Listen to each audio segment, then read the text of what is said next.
Welcome to Knitters Gotta Eat. I'm Stephanie. And I'm Joy. And you can find us on Instagram and on Ravelry. I'm dfwknitter on Instagram and lonestarknits on Ravelry. And I am Jagular927 on Instagram and, what am I on Ravelry? Is it Jagular27, I think.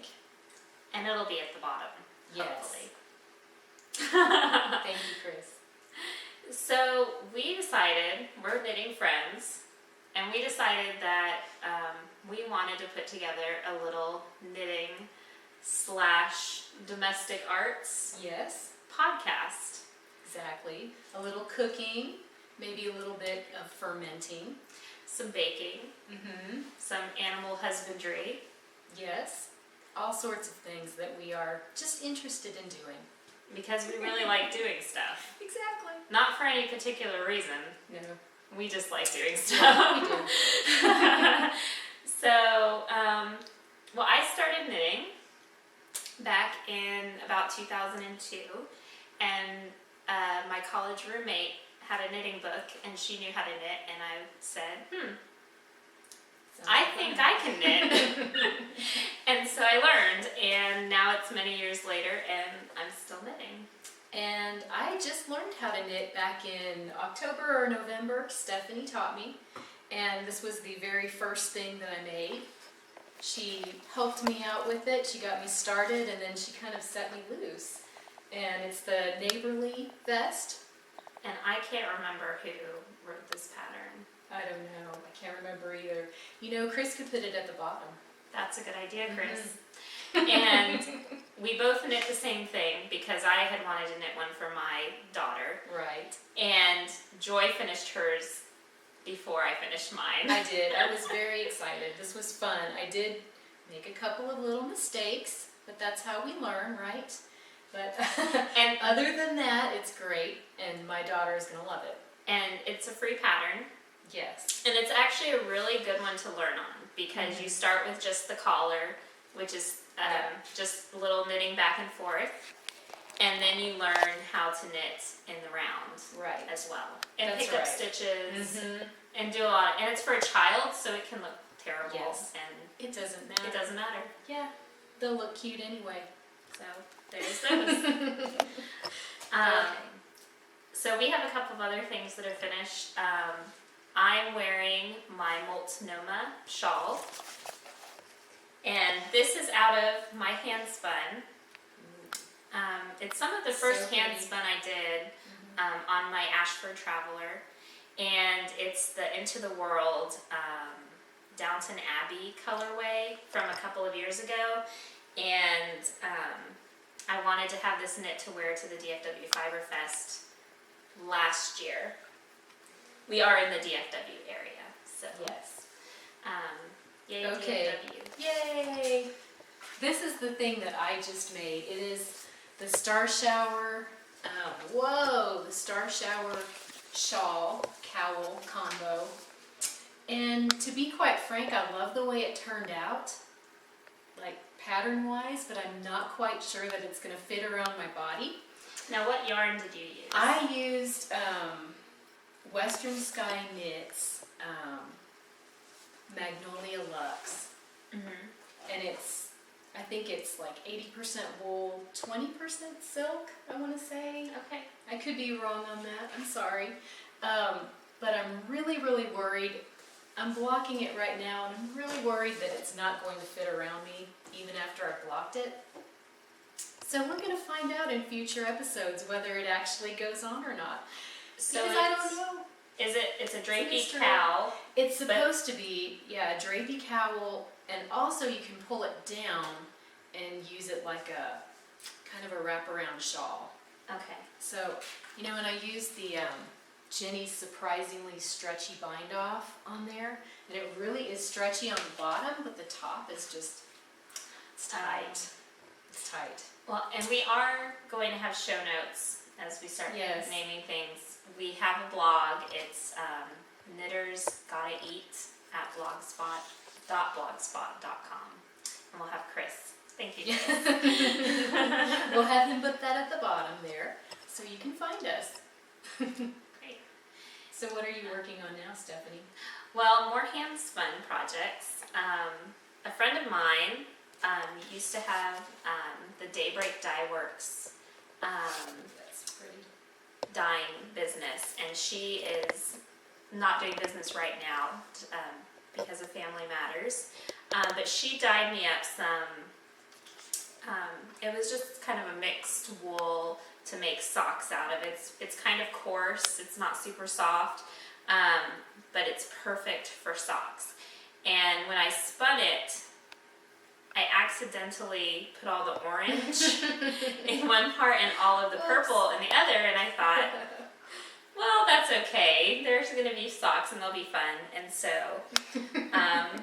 I started a pair of socks, and I do like to knit my socks 2 at a time, whenever possible. I'm not necessarily a toe-up person, but I'm trying the Fish Lips Kiss Heel for the first time, and so I decided to do them toe-up for that reason, and so that I can use as much of the yarn, Right. you know, just keep knitting until Yeah. it's gone. And it's going to just change colors, you know, throughout, Wow. which I think is going to be a lot of fun. Mm-hmm. And I think so too. I can't wait to wear them. And this is Texas. It's hot Yeah. most of the year, and I don't really wear socks. But I'm going to wear these socks. You better. So, and what are you working on, Joy? Well, right now I'm doing a hat and baby booty set from the One Skein Wonders sock yarn book, and it is called the, let's see, there we go, the Shibui baby hat and socks. And I've done one of these before in blue, and I thought this would be really, really cute. This is Knit Picks Stroll in Sweetie. And it's got all sorts of different pastel, kind of brightish pastel colors in it. I think it's going to look really cute when it's done. So, I love that pattern. yeah, I do too. And I've made It's a lot very of them. fast. Yes, it's perfect if you know someone that's having a baby, because Yeah. it fits the newborn head, you know, for like 4 or 5 weeks Yeah, perfectly. and the ribbing around the edge is so nice, and it's stretchy, but it keeps it on there. And the same way with the socks, the ribbing really holds those little socks Yes. up. It's nice. And I've knit the socks out of a sport weight yarn too, and they fit my son Oh, wow. for a long time, almost up to 6 months. So it was really, they were really nice. I liked Wow. those. Okay. So Should we talk about our our acquisitions. major purchase? Well, we went to the DFW Fiber Fest together. Yeah. And I always try to take a friend with me. So Joy came with me this Yes, year. I did. And we shopped and we shopped. Mm-hmm. And the last booth we Yeah, went and to, we spent all of our money. we spent all our money. Yeah. It was gone. But then we got to Miss Babs. Yeah. And I really wanted to buy something from Miss Babs. And when I saw this, Yeah. I just had Yeah. to have it. It's So true. And it was just sitting there, you know, or hanging there. So temptingly. And it's just so pretty. There's so many different colors and they go so well together. And it's kind of shockingly bright. But I think it's going to make beautiful objects. I'm not sure yet what I'm going to do with this. I found a pattern for I think it's a scarf. Wish I could remember the name, but I can't. That's one thing I'm going to make. But this is 1,750 yards of fingering weight. So this is going to make a few things. And it's 85% superwash blue face Leicester and 15% nylon. So I'm hoping to get a sweater out of it. Well, not a sweater, like a tee. And I'll Right. show you a picture. And maybe even a pair of socks Yes. would be fun, like footy Oh, socks yeah. or something. That would be. But I love orange and purple together. And I've said this a lot to Joy, especially when we were Yes. looking at it, trying to decide whether or not to buy it. I just love orange and purple together, Right. Joy. It was a major acquisition, okay? It was, yeah. It was worth it though. It was. And Miss Babs, lovely booth. Like, oh, it was. very helpful, people helping her, and very, very much fun. So the pattern I'm thinking of making is from the new Golden Morning from Knit Picks, and they're having a sale right now on their books. And so I decided to just go ahead and buy the book, which I'm glad I did, because some of the patterns that I saw online, I don't think I would have considered knitting. And then when I saw them in the book, Yeah. I thought, oh, I think I would want to knit that. So the pattern I'm thinking of making is this Astonish top, and they have it in white with a gold stripe, but I think I'm just going to do it in the variegated without a stripe, and I might end up doing the cuffs on the arm in like a solid brown that coordinates, but I haven't decided yet. But that would be interesting. yeah, it has like a cuff at the bottom, and then on the arms, and I thought a solid might be good, but we'll see. You knit the body pieces first, and I just thought this would be a really good shirt for Texas, Yes. and I want to be able to wear it. Like, I love the yarn so much that I want to wear it.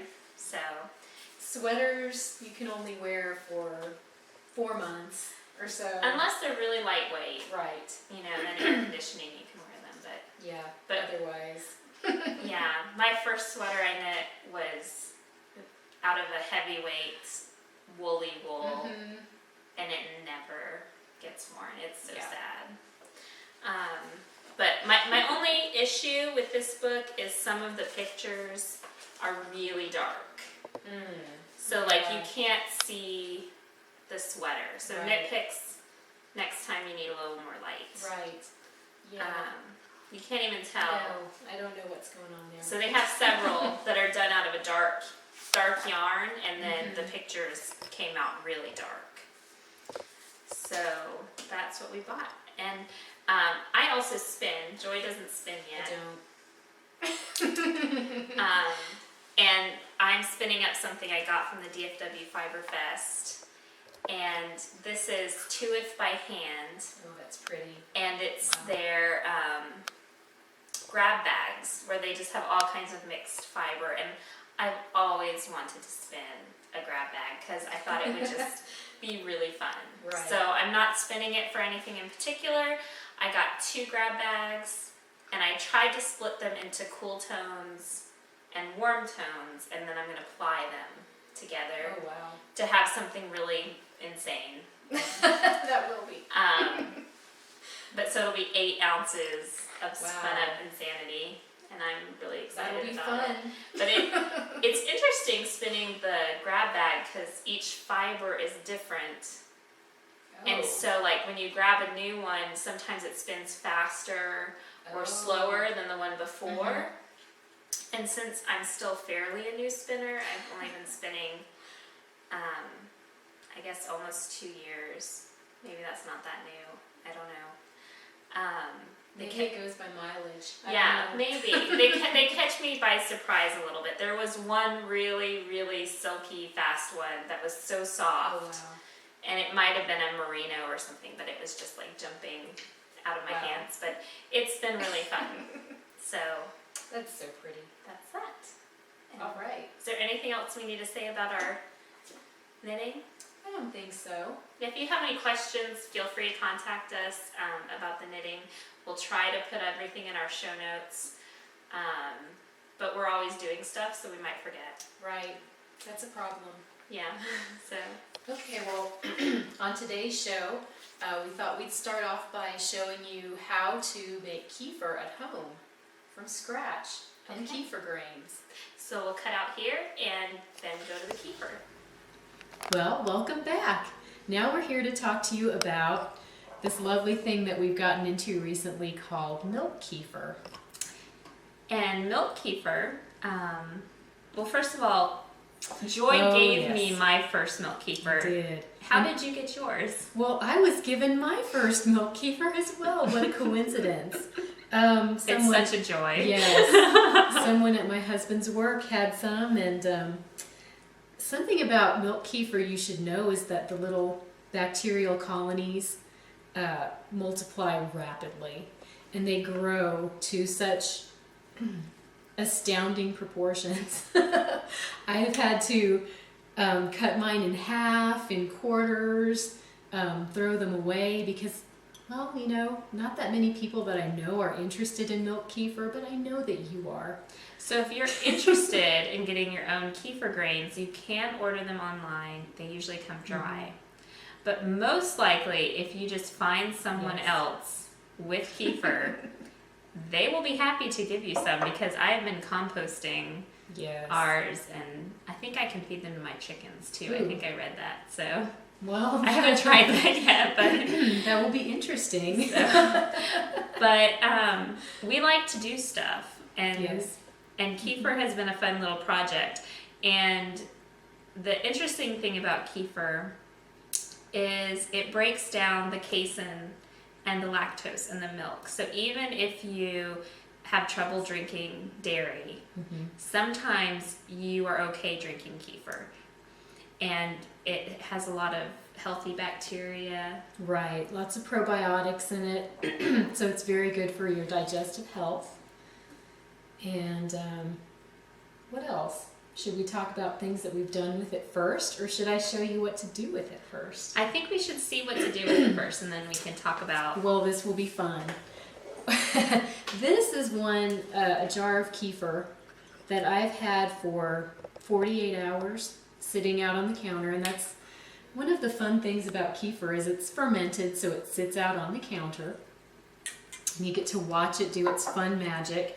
And pretty much when it separates like this, and you've got whey at the bottom and the cream at the top, it's ready to go. And you can strain it before it gets to this Definitely. point. You can strain it after about 12 hours. That really depends on temperature and how big your kefir grains are. When it's just kind of a thick, creamy buttermilk kind of substance, it's ready to strain. You can do it then. It'll smell a little bit tangy, but it won't be too strong tasting. At about 24 hours is about the normal, I guess. You start smelling the yeast. Right. And that would be the time that you It's can more strain like it. a thin yogurt. Right. At this point, it's got kind of a clump at the top, and it's got the whey at the bottom. It's very tangy. I've heard that it's good for making cheese with. Anyway. Yes. So the first thing you'll need to do is get a strainer and a nice big bowl. And then, of course, something like a spatula. Sometimes we need to push it through there, or what I like to do is bang it. It's very noisy. But I do that. Maybe don't bang it for the podcast. Maybe not. So let me open up. If you heard it go, poosh, it's letting out all of its gases there. Okay, and it's Should very... I smell it? Oh my gosh. I can smell the yeast. That's It powerful. really smells like yeasted bread. Right.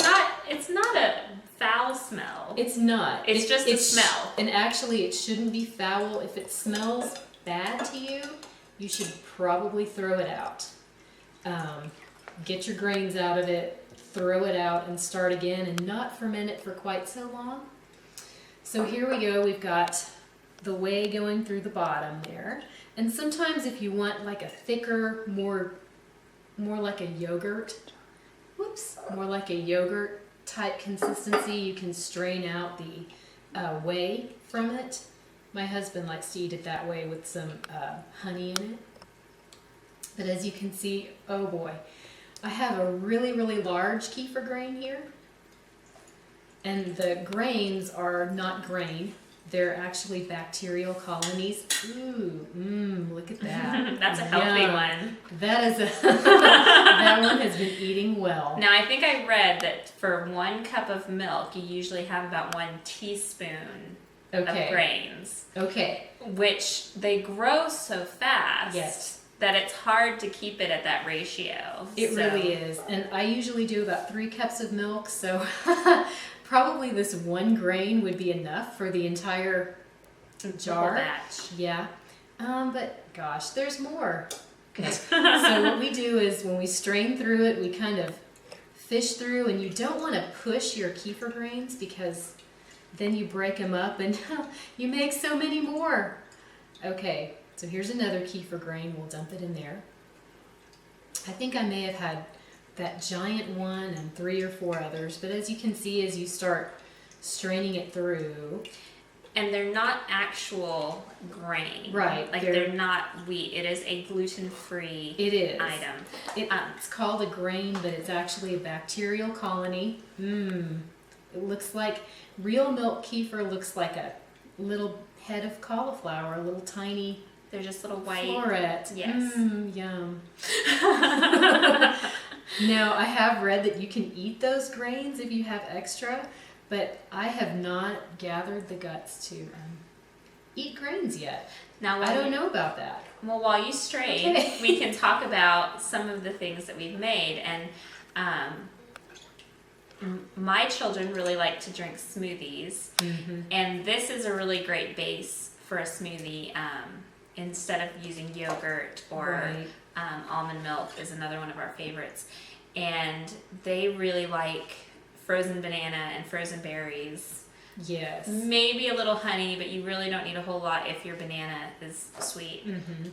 And blend that up, feed it to the kids, and then I put any leftover smoothie into our popsicle makers Ooh. and freeze it It would taste good. to make popsicles. And they love getting home from school and taking their kefir popsicles outside.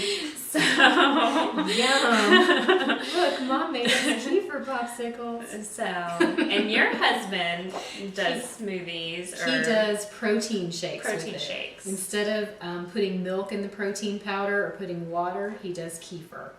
And obviously he's going to do not the kind that's strained, that the whey is strained out of, but, you know, just the more drinkable kind that the whey is still mixed in with.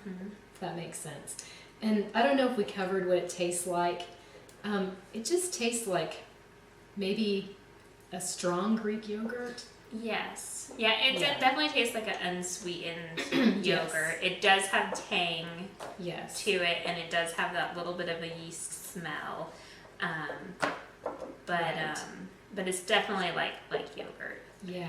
Um, As I'm going through this, I see that it has indeed, multiplied. yeah, pieces have broken off, and Now, see, I pushed You those can. through, and then we just eat Yeah. them with the rest and pretend we don't know about it. yeah, you can do that as long. I think that as long as it's not too big, because they're kind of gelatinous. Is that a good word? Right. They're kind of gelatinous, and as long as it's not too big, or if you're blending it up, I don't see the harm in Right. eating it. Now, some of the other things we've done is, since I have had a plethora of kefir to work with, is I've tried baking with it, and it's a really good substitute for buttermilk and even sour cream in recipes. The one thing that I'd say about the buttermilk, though, I'm not sure that you get the same rise. Like if you're making biscuits or something that's kind of dependent on the rise from the leavening, I'm not sure that it does the same. So I'd be careful there. Okay. But other than that, like pancakes and waffles. Yes, we made pancakes and they were delicious. Yes. And I tried a strawberry sour cream bread, and I used the kefir instead of sour cream. And my husband basically was like, "This is the best thing I think you've ever made." The power of kefir. The power of kefir. Oh my gosh. So you can bake with it, but when you bake with it, you are heating the bacteria, Yes. and so you're losing some of the probiotic, if not all of the probiotic nature. But since you Right. have so much of it, you have to use it rather than throwing it out. Yeah. And do you use whole milk or 2%? I do. I use whole milk in it. I'm not sure that it matters, but that's just what I buy.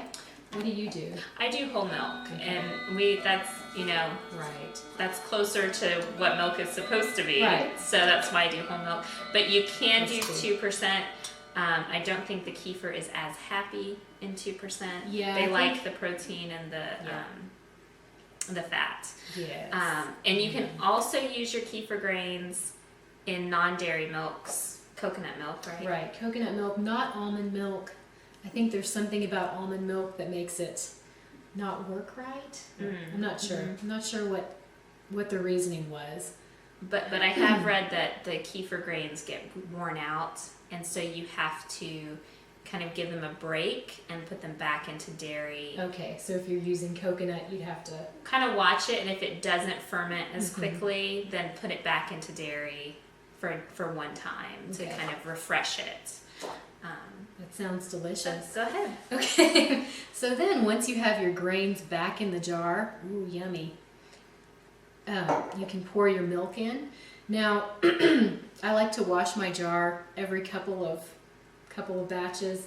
Maybe you wash it every batch, I don't know. I just rinse mine out with really hot water. Okay, So, that's but probably a good I idea. don't like soap it up. Right, I just hot water the jar. gotcha. So, obviously when it starts looking really disgusting in that jar, you want to clean it out. And then pour some new milk in there, yum. And let it start all over again. And as I said before, you just leave it on your kitchen counter and kind of watch it. Screw the lid on.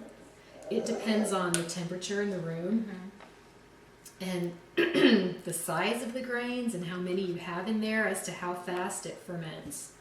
And I've actually been covering mine with a cotton towel and a rubber band. I don't know why. I think I saw. Does it make it fun? I don't know. More fun. More fun. And Also decorative. the air maybe. I don't know. So you could do That it either could way. be. But I did it like this first, and then I was like looking for recipes, and I saw somebody's jar with a cotton towel. And I'm like, is that because it's pretty? So we need to look into that. Is that because it covers it so you can't see it? It does cover mine, so that's how, when the babysitter came, she Right. didn't wonder what it was under the towel.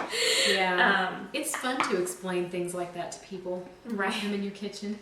Yeah. So, and then you just sit it out for 12 to 48 hours. Yeah, it depends on, like we said before, how tangy you want it, or what you're going to do with it. Like, one thing that I want to try is making kefir cheese. Ooh, yum, yum. And you're supposed to leave it for 48 hours until it's like it was today. You're supposed to pour out all of the whey, the watery substance, and then put cheesecloth in and strain the solid through the cheesecloth for like an additional 8 hours. Wow. So that'll be Right. fun. Well, and we both tried making butter with it. Yes. Where you actually buy cream and then you culture the cream on your counter with kefir in it. Right. So like a half a cup of kefir in the cream, and then you let that sit out and get sour. And then you turn it into butter, and that was a lot of fun. Yes, it was. And delicious. Very delicious. Oh my gosh. So, yes. It made quite a bit of butter, too. It did. I think I did 3 cups of cream because that's all I had. And it was about a cup and a half of butter, I want to say. It was a lot. Yeah, we've been cooking our eggs in it in the morning, and it's Ooh, pretty yummy. yummy. Yeah, it's pretty good. So, well, we have some resources for you. Do we have any other suggestions for kefir? I don't think right now, but we could definitely add them to our blog. And if you've done anything with kefir, please let us know, because Yes. we have a lot of it and we need stuff to do. Yes, we do. So, well, I checked out from my library this book called True Brews, and I have a link to it in our show notes. And it is by Emma Christensen. And it's about a lot of different ferments, but it does talk about milk kefir, and she kind of gives you some more background on it and some recipes. She has a mango smoothie recipe in here that sounds really tasty that I think That I'm going to does. have to try. So if you're looking for something you can hold in your hands Right. to read about fermenting beverages, this would be a good option. I've been really enjoying it from the library. And then also culturesforhealth.com They sell grains, and they have a lot of information and Right. articles and even And recipes. Yes, recipes. Yeah. So we're gonna have to try more of that. Right, definitely. And I think those two resources are listed on the blog Yes. as well. Yes. And the blog is knittersgottaeat.blogspot.com. And thank you so much for joining us. This is our first episode, and we're nervous. I But think it went pretty well. I think it I went don't okay. know. So